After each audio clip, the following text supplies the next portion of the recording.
In this video, I'm going to show you how I paint all 5 major craft worlds in a Grimdark style. What I'm going to do is show you how for each craft world to do all the base coats, and then all the grime steps are exactly the same across the whole lot. So I'm going to put bookmarks in the description below and chapter markings on the YouTube video for each of the craft worlds.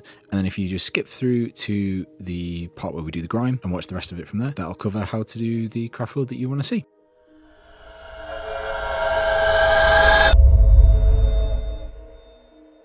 So for all of our craft worlds, we're going to start off with the model primed black and the head primed black separately.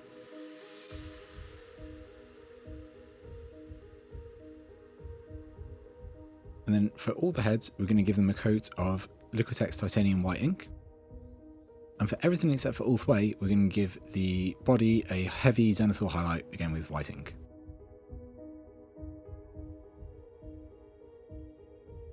For Alaitoc, we're going to start with Vallejo Game Air Magic Blue, give the body a coat of this all over. And then for the head, we're going to go with Vallejo Game Air Sun Yellow. And we're going to paint all the little tabards and all the armor joints in black. Any black will do. For Iyanden, we're going to use Vallejo Game Air Sun Yellow on the whole body. And then we're going to come in with Vallejo Game Air Medium Yellow and spray it from above to just create a little bit of a highlight. For the head, we're going to go with Vallejo Game Air Magic Blue again. And we're going to paint the little tabards and the shoulder parts with Vallejo Magic Blue again.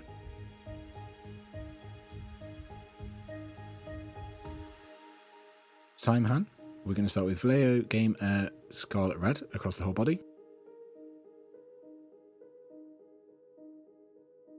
And I'm going to give it a highlight from above with Vallejo Game Air Bloody Red. And then we're going to paint the tabard in black. Any black will do. I use Vallejo model colour black. For Ulthwe, as I said, we're going to start with the model from black. I'm going to spray the tabard with white ink. And we're going to spray the little shoulder dot things with white ink as well.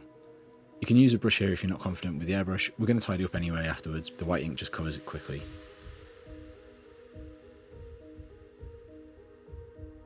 For the head, we're going to go with Vallejo Game Air Bone White. And we're going to give it a very sort of loose coat. We don't want to go really hard with this. We want it to be nice and smooth. And then we're going to hit the shoulder parts with the bone white as well.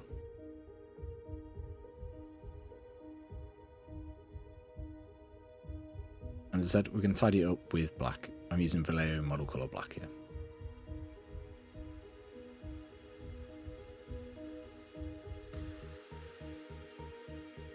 Then we're going to use Mechanica Standard Grey, and we're just going to paint in these lines on the headpiece here and on any joints in the armour. This is just going to help to define the armour a little bit more. So obviously we don't want everything just to be all black on here, otherwise it's just going to look a one solid mess.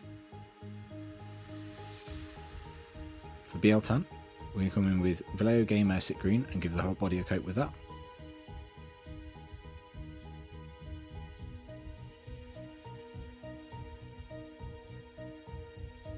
And then we're going to come in with Vallejo Game Air Scorpina Green and spray from above.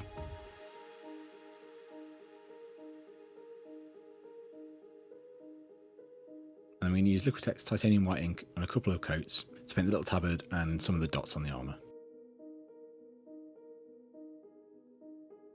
Now for all the heads, we're going to put the transfer on. The best way to do this is with a damp brush, and you can move them around a little bit after you put them on just to smooth them down. Now we're going to paint any of the areas in black, like the armour joints, the headpiece here, little vents, that kind of thing.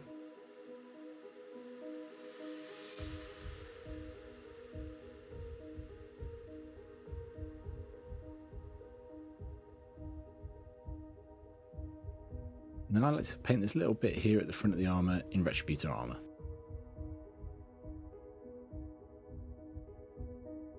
For the swords, we're going to use Lead Belcher across the whole blade.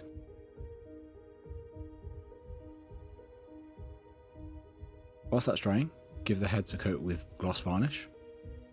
And then we're going to use Druchia Violet, and we're just going to glaze up the front of the blade towards the tip, and then down the back of the blade towards the hilt. Just gives it a nice, interesting look. Once that's all dried, give the whole model a coat with streaking grime.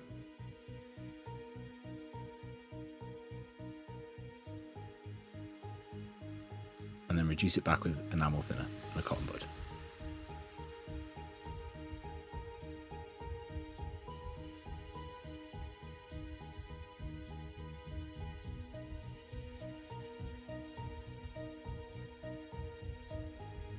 Then go over it with a dry cotton bud and just remove any excess. These grime steps are exactly the same across all 5 Craftworlds.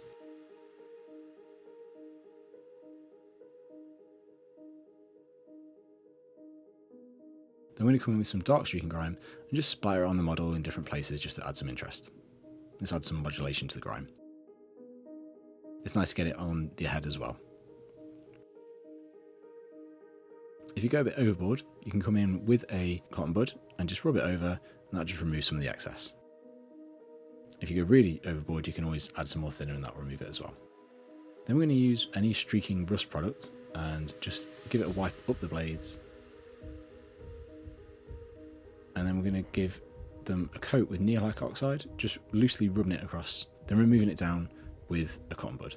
It gives it a bit like nice otherworldly effect. And then you can use MIG black enamel wash around any little recesses or these divots in the armour, just to define them a little bit more.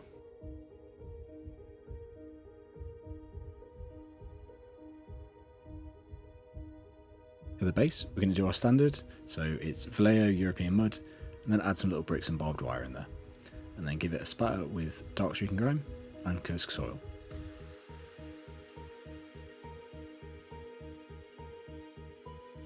For the gems, start with a black base coat and put a dot of Mephiston red where the light would enter, and then a big swoosh across the opposite side. And then we're going to work up in colour, so now we can use Evil Sun Scarlet, put a dot inside the previous dot you did, and then a swoosh inside the swoosh you just did. It's really hard to get these in focus.